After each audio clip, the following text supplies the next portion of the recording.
Hallo und schön, dass Sie dabei sind. Heute schauen wir uns gemeinsam mal ein Thema an, das viele bewegt. Studieren in Deutschland. Wir fragen uns, wie ist das denn wirklich? Was erleben junge Leute aus Deutschland und auch aus anderen Ländern, wenn sie hier an die Uni gehen? Wir haben dazu Stimmen gehört von 3 Studierenden. Laila aus Marokko, Jonas aus Deutschland und Sophia aus Spanien. Ihre ganz persönlichen Geschichten sind heute unsere Quelle. Unser Ziel, Ihnen ein Gefühl dafür zu geben, was so die Höhen und Tiefen eines Studiums hier bei uns sind. Was sind die wichtigsten Punkte, die Sie aus diesen Erfahrungen vielleicht mitnehmen können? Deutschland hat ja einen Ruf. Gute Unis, tolle Forschung, oft keine oder nur geringe Studiengebühren. Klingt erstmal super, oder? Absolut, das Image ist oft sehr positiv. Aber wie sieht dann der Alltag aus, wenn man wirklich hier ist? Okay, lassen Sie uns das mal genauer anschauen. Fangen wir doch mal mit Laila an. Sie ist vor 2 Jahren aus Marokko nach Berlin gekommen, studiert Informatik an der TU Berlin. Sie hat erzählt, der Anfang war echt eine Herausforderung. Kann man sich ja vorstellen, oder? Neues Land, neue Stadt. Definitiv. Das ist ein großer Schritt. Vor allem die deutsche Sprache war schwierig, sagt sie. Und dann diese Bürokratie, viele Anträge, Formulare, oft langes Warten auf Antworten. Das kennen sicher viele, die schon mal umgezogen sind, gerade ins Ausland. Das ist oft der erste große Brocken. Genau. Aber wie ging's dann weiter bei ihr? Inzwischen hat sie sich wohl gut eingelebt. Das Studium gefällt ihr, sagt sie, besonders die praktische Arbeit. Sie macht viel in Gruppenprojekten. Das ist ja oft so an deutschen Unis, dass man nicht nur alleine lernt. Ja, das stimmt. Projektarbeit, Teamarbeit wird oft großgeschrieben, gerade in technischen Fächern. Ihr Fokus liegt jetzt auf künstlicher Intelligenz, also KI. Und sie hat auch ein klares Ziel. Nach dem Studium will sie in einem internationalen IT-Unternehmen hier in Deutschland arbeiten. Lailas Geschichte ist wirklich interessant, weil sie so typisch ist für viele internationale Studierende. Diese Anfangshürden, Sprache, Behörden, die sind einfach real. Das ist anstrengend, braucht Zeit. Aber man sieht bei ihr eben auch, es geht, man kann das schaffen und hier auch echt erfolgreich sein. Was bei ihr an der TU Berlin besonders deutlich wird, gerade technische Universitäten legen oft viel Wert auf Praxis. Das heißt, man lernt nicht nur Theorie, sondern wendet das Wissen auch direkt an. Mhm. Für Laila im Bereich IT ist das natürlich super. Diese Kombination aus Theorie und Praxis ist wirklich ein Pluspunkt und öffnet Türen auf dem Arbeitsmarkt. Sie lernt also direkt Dinge, die sie später im Beruf braucht. Das ist ein wichtiger Punkt, diese Praxisnähe. Während Leila also die Anwendung schätzt, beleuchtet Jonas Erfahrung eine ganz andere Seite. Er ist Deutscher, studiert BWL Betriebswirtschaftslehre in München. Was ist ihm besonders aufgefallen? Die enorme Freiheit. Ah ja, die Freiheit im deutschen System. Er beschreibt das so: Man kann unglaublich viel selbst entscheiden. Welche Kurse mache ich? Wann lerne ich für Prüfungen? Wie teile ich mir meinen Tag ein? Das klingt doch erstmal toll, oder? Absolute Freiheit. Auf den ersten Blick ja. Klingt verlockend. Aber, und das sagt Jonas auch ganz klar, Diese Freiheit hat ihren Preis. Man braucht sehr viel Selbstdisziplin. Keiner sagt einem jeden Tag, mach dies, mach das. Man muss sich selbst motivieren können, sich organisieren. Das ist sicher nicht für jeden was, gerade am Anfang vielleicht. Absolut. Und noch was Wichtiges erzählt er. Viele Studierende arbeiten neben dem Studium. Jonas jobbt zum Beispiel in einem Café. Genau diese Freiheit und die geforderte Eigenverantwortung sind Kernpunkte im deutschen System. Das ist einerseits eine große Chance, selbstständig zu werden. Andererseits kann es für manche auch überfordernd sein, klar. Es spiegelt aber oft schon wider, was später im Berufsleben erwartet wird. Initiative zeigen, sich selbst organisieren. Man könnte sagen, das Studium ist da sozusagen ein Übungsfeld. Ein gutes Bild, ja. Und der Punkt mit dem Nebenjob, das ist ja nicht nur bei Jonas so. Für viele gehört es zum Studentenleben dazu, oft auch aus finanziellen Gründen. Aber es bringt mehr als nur Geld.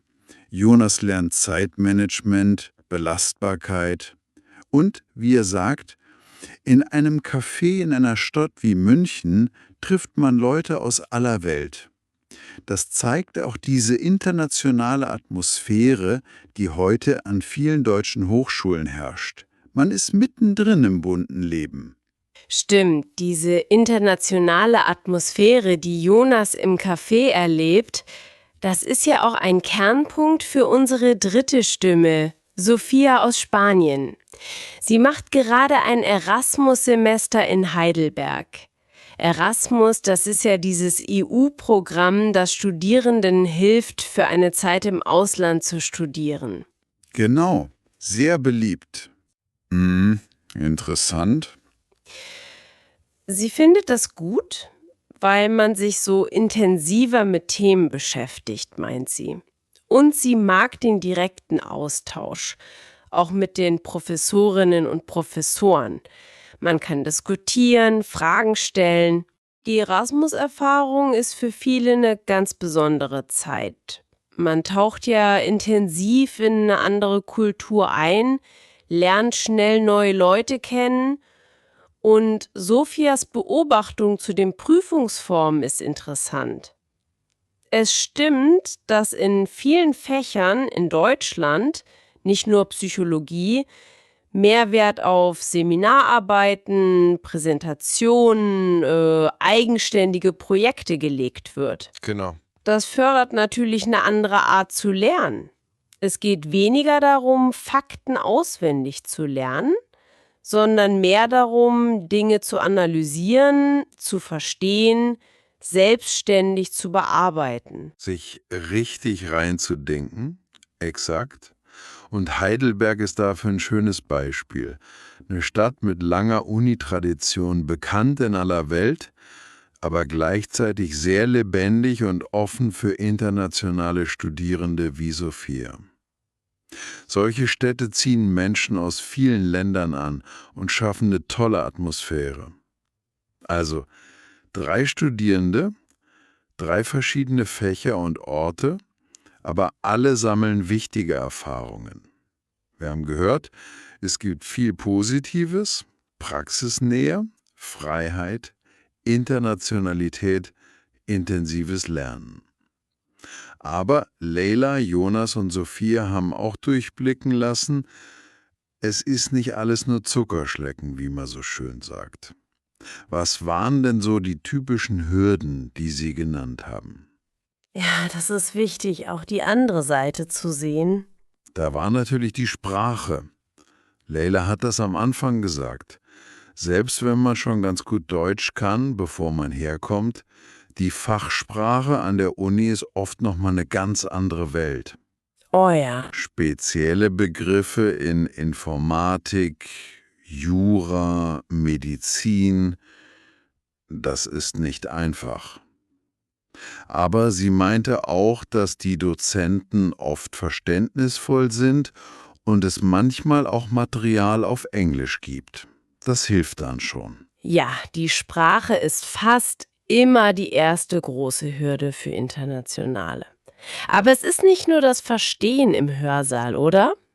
Es geht ja auch darum, sich mit anderen zu unterhalten, Freundschaften zu schließen, im Alltag klarzukommen. Stimmt. Deshalb ist der Tipp, früh mit dem Deutschlernen anzufangen, so wichtig. Wirklich Gold wert. Der zweite Punkt war die Organisation. Das hat Jonas angesprochen, obwohl er ja Deutscher ist. Das Unisystem kann manchmal kompliziert sein. Wann muss ich mich für welche Prüfung anmelden? Welche Fristen gibt's? Die berühmten Fristen. Man kriegt viele E-Mails, muss den Überblick behalten. Das fordert gute Selbstorganisation. Er meinte aber auch, man lernt das mit der Zeit. Man wächst da irgendwie rein. Das ist interessant, dass Jonas das als Deutscher auch so empfindet. Es zeigt, die Notwendigkeit, sich gut zu organisieren, ist wirklich eine Schlüsselkompetenz, die alle Studierenden im deutschen System brauchen. Das ist nicht nur eine Herausforderung, sondern eben auch ein Training. Man lernt, Verantwortung für sein Studium zu übernehmen.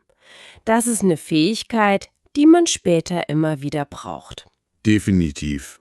Und der dritte Punkt, eher so das Kulturelle oder Alltägliche, da hat Sophia mit einem Lächeln das Wetter genannt.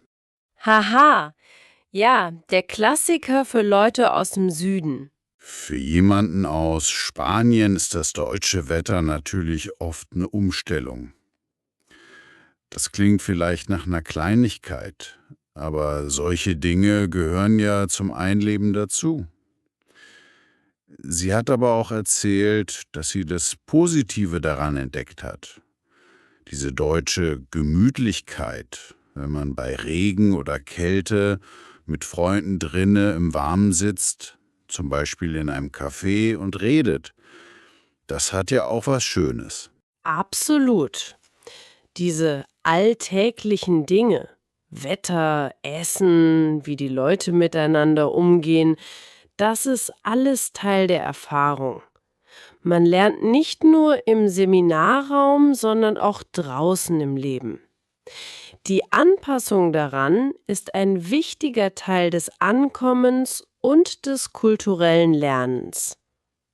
Es zeigt, Studieren im Ausland oder auch nur in einer neuen Stadt in Deutschland ist viel mehr als nur das Fachliche.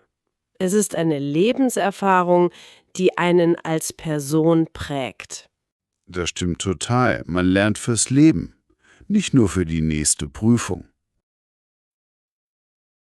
Okay, das waren die Herausforderungen. Aber was raten denn Laila, Jonas und Sophia nun ganz konkret, wenn sie jetzt vielleicht darüber nachdenken, in Deutschland zu studieren? Was sind ihre wichtigsten Tipps? Informiert euch gut und habt Geduld. Es gibt tolle Webseiten, zum Beispiel vom DAAD, das ist der Deutsche Akademische Austauschdienst. Genau, sehr wichtige Anlaufstelle. Oder die Seite Study in Germany. Da findet man viele Infos gerade für internationale Studierende. Und Geduld ist wichtig, weil Behördengänge oder Anmeldungen manchmal etwas dauern können. Aber ihr Fazit ist klar. Dranbleiben lohnt sich. Gute Vorbereitung ist die halbe Miete, sagt man ja. Das unterstreicht Leila. Sich vorab zu informieren, vielleicht auch schon Kontakt zu anderen Studierenden suchen, das kann viel Stress ersparen. Und die Geduld, ja, das ist manchmal eine Tugend, die man hier braucht. Aber es zeigt auch, mit etwas Ausdauer kommt man ans Ziel. Man darf nicht zu schnell aufgeben. Jonas' Tipp knüpft wieder an die Sprache an.